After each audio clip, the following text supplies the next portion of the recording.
There's lots of resources out there on how to write a book, including this one. But you're here because you don't want to write just any old book. You want to write a great book, one that will fly off the shelves and create an impact in the world. So how do you do that? So today I'm going to dive into how to emotionally connect with your reader through empathy cues, storytelling, dialogue, and so much more. But before I do, I want to give you a much more in-depth path to writing than I can in this video. So click the link below and get a free copy of my book, The Profitable Business Author, today. So nobody wants to read a boring book, right? I don't. And I read books all the time. And I read boring books and I just have to close them and go, nope, next. Got to go to the next one.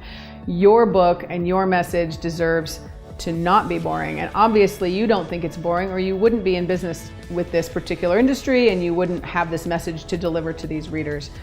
So what can you do to make your topic not be boring? One of the biggest things that you can do is to use storytelling and even dialogue in your nonfiction book. A lot of people think, wait, stories and dialogue are for fiction. They're for, made up stories. They're not for business books. But when you can actually use stories in your writing and use them as examples of success, examples of failure, examples of transformation, that's going to engage the reader, especially if you start the story at the same place where that reader might be right now. If you're writing a weight loss book and you talk about how you felt before you lost a whole lot of weight, or how your clients feel before they start getting in shape, and then you take the reader on the journey of that transformation from being overweight and not able to play with their grandkids to being healthy and fit and biking and camping with them, that's emotionally engaging. It's exciting. And somebody who is in the same position and is like, oh my gosh, I am too heavy to play with my grandkids and I would love to go camping with them. That would be great. You're taking them along for the ride in that story and you're helping them see what they could do. And that's very engaging.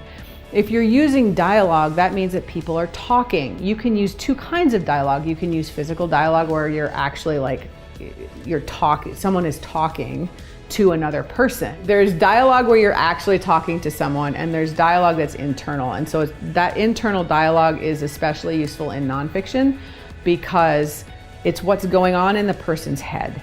So if you can say what's going on in somebody's head as you're writing along, that person who is reading the book is going to follow along and go, oh, that's what I'm thinking as well. Or, oh, I've thought that before. Or, oh, I would love to be able to think that way. So using dialogue in your stories can help that reader engage more and help them get drawn into the story even more. So another way that you can keep your books from being super, super boring and dry and dull and painful to read nobody wants to read painful books, is to include emotion and empathy.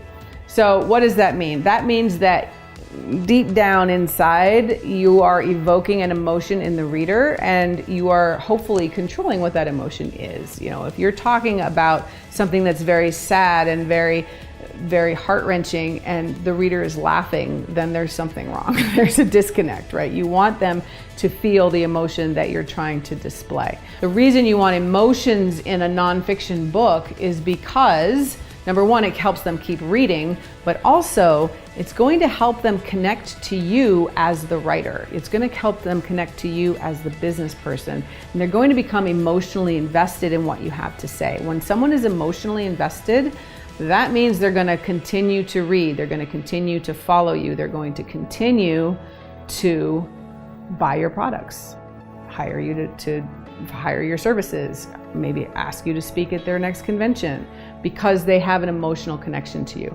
In today's world, there is so much disconnect because of digital media and technology, and we basically experience the entire world through a screen. It's really people love it when you're actually inviting them to engage emotionally, when you're actually making them feel something.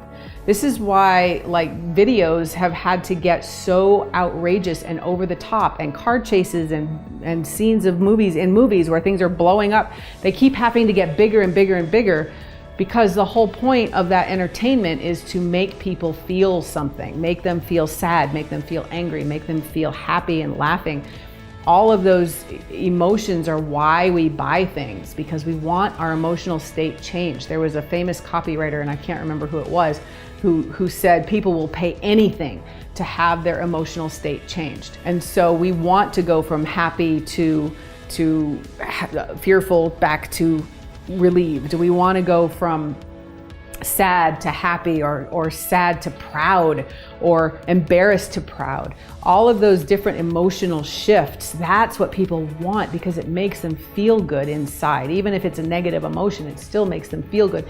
How many times has the media manipulated you into feeling really angry, and yet you really kind of liked that emotion because it was different than just the plain old day-to-day blah, like straight emotional nothingness that is most people's day-to-day. So if you can engage those emotions and take them on a roller coaster ride, they're going to love it, and they're going to learn more and at a deeper level because they're emotionally invested.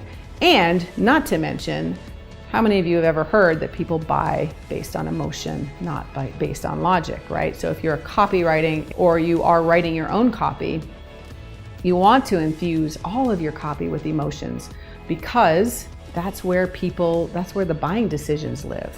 They justify their purchases based on their rational logic and the reasons why they need to buy this thing, but really it's because it's satisfying an emotional need. So how do you add emotions? How do you add this empathy between the reader and the writer, the reader and the author? You can do that by using your 5 senses. What that means is that you're going to include details in your writing that will include all 5 senses. When I was 100 pounds overweight, I felt like a ton of lead. I couldn't stand up without extreme pain in my knees shooting up through into my back, and it hurt to walk. And one time I was cooking something, and I went outside and I could smell how something was wrong, and I could smell that there was a steak burning on the stove, or what, use all the senses. What did you smell? What did you hear? Did you hear your grandkids laughing outside and you just wanted to go and play with them, but you were so depressed that you couldn't get off the couch because you were just sad and you didn't know why, and whatever the depression book is about, you're upset and you want to go out and participate in that atmosphere of your children playing. You can hear. I can say I was depressed and I was sitting on the couch and I couldn't go play with my kids. Or I can say I was sitting on the couch and I heard my kids laughing outside and I just wanted to go and be with them and play with them, and I wanted to laugh with them, but I couldn't get off the couch. That hooks you more. That really, just using that hearing their voices, hearing that laughter, that hooks into the brain and in a whole different way than just saying I couldn't get off the couch or I was sad. I was sad is just flat and boring. I was sad because I couldn't go out and play with my kids when I could hear them laughing right outside. That is one way of using a sense to pull people in. What's another one? Taste. What does chocolate taste like? What does being healthy taste like? What does it taste like when you're so angry that you just want to punch somebody? I don't know. What does that taste like? So you want to be creative when you are trying to describe something in terms of an emotion. And the easiest way to do that is just to think, what does it taste like? What does it smell like? What does it sound like? What would I feel? Would I feel tingles? Would I feel cold? Would my skin feel clammy if I was really scared? All of those ideas are things that people, they can relate to them, because we all have those 5 senses. We all know what smelling is. And if we say, I could smell the chocolate cake from the other room, they know what that means, right? So that it engages them. So for your book, we want it to be engaging. We want people to love reading it. We want them to be emotionally invested in what you have to say. So you want to make sure that you're including all of these elements that we've been talking about. You want to include stories. You want to include dialogue where it's appropriate. You want to include different emotional aspects, and you want to include little snippets that relate to the 5 senses. If it doesn't right now, that's okay. You just go back and you find places where you can add things in. You go back to the drawing board, you re-strategize a little bit. I know it can be a little bit overwhelming, but you don't have to do it on your own, right? So I've included a link below. They'll go over to our services, and those can help you through the writing process, which includes book development and manuscript evaluations. I've also included some free resources to help you through the planning process to make sure that right from the very beginning, you are creating an emotionally engaging book that's going to get your message across and is going to meet the goals that you have for the book.